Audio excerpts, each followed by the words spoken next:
Have you ever felt like you need to be some person who you aren't right now? This is a genuine question, as there is so much talk about what this glorified person looks like, acts like, or what they can achieve. This archetype, that one person that shines above the rest in their world.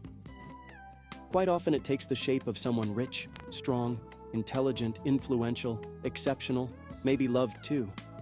The kind you might already see in the world, or perhaps in a creative one.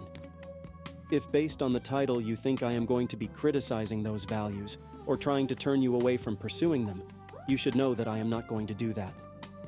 However, I am going to attempt to bring into light how those values are sometimes twisted into something that perpetuates harm. This video also won't be a roadmap to anything. It's not a 30-day blueprint. Instead, I just want to give my take on the prospect of pursuing self-improvement in life. And I'll also try to deconstruct how the values I just mentioned are imprinted and how they drive behavior, which could be deemed harmful. I would love to invite you to think about this for a moment with me, and if any of you want to talk about this in the comments, I would be very open to that. So my outlook on the idea of pursuing self-improvement isn't necessarily different than what you might have. I have certainly gone through times when I felt attracted to certain expressions of strength, money, all that. But recently I've started to look at them as tools that can be used to influence certain aspects of the world that make me feel depressed or hopeless, which is partly a reason I made this channel, by the way. It's absolutely not a unique view, and I can't deny that mainstream self-improvement is motivated to a degree by that sentiment. But I would personally make the case that in these popular circles, those raw emotions underneath tend to take more individualistic and ultimately self-serving forms. There is, of course, a big belief of building things, but logically, to me at least, it seems heavily twisted. It seems more about giving rise to structures that feed off the world and invite others to do the same rather than establishing something that lasts and grows the world from the ground up. I know that might seem like a needlessly complicated way of saying that these people just scam money and perpetuate suffering for their own gain, but I think the topic deserves more nuance, if not just for our own ability to handle things like this.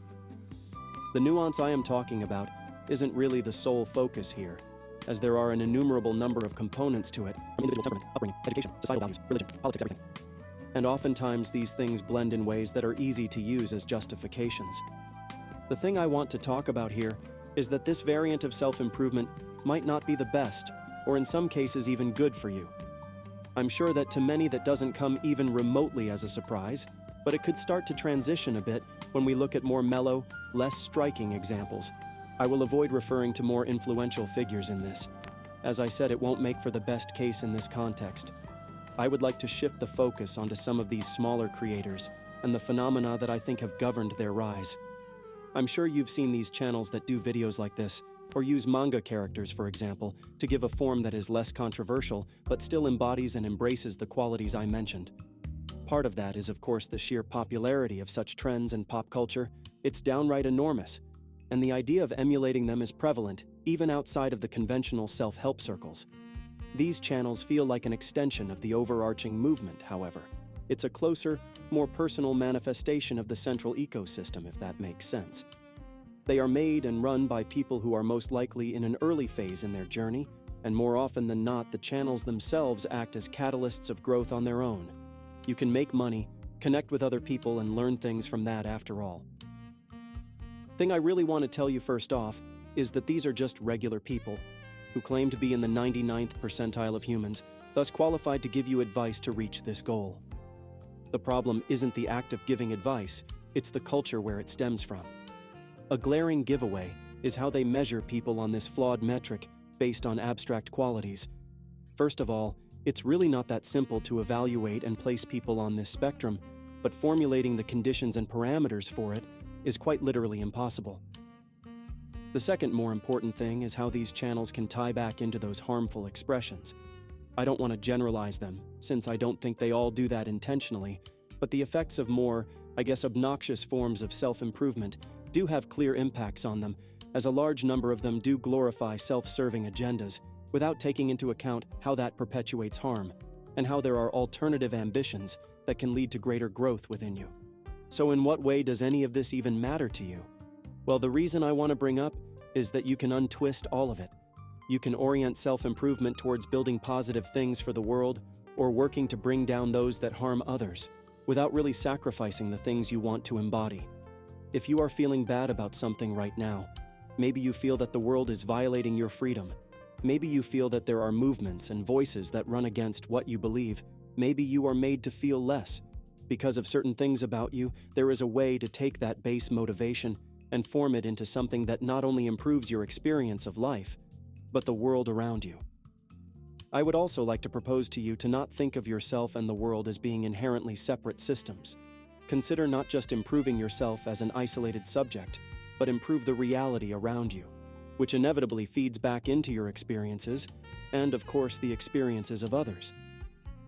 Then what might that look like in actionable steps, though? What can you do, and how does that change your self-improvement journey? It could be anything, really. Reach out to someone who might be helped by your presence. Stop viewing your wealth or power as something only inherent and limited to you. You can use it to bring others up who are in dire need. Advocate for issues you find troubling, among many other things. The way you see the world as being better is entirely unique to you, but you can learn, explore, and grow in your views. I myself view a more compassionate, community-oriented, and equal world as better, and that doesn't take away from what fundamental values like strength or influence mean to me. The way I see those things could be different to everyone else as well, so don't think I am being political here. Then what was the point of bringing up the small, be like this manga character, and be him in 10 Steps YouTube channels? To me, it was a more personal exercise, and it might be for you as well. It's natural to want respect and recognition. It's fine to want to think of yourself as great, and some of these characters or people just really resonate in harmony with that desire. It's how you go about achieving that, which can be twisted by people who are vulnerable to larger influences. I do really believe improving the world is the highest form of improving yourself, but that's just a personal outlook. Thank you for listening to me. If you are the first viewer of this video, then comment, and I'll be your friend forever.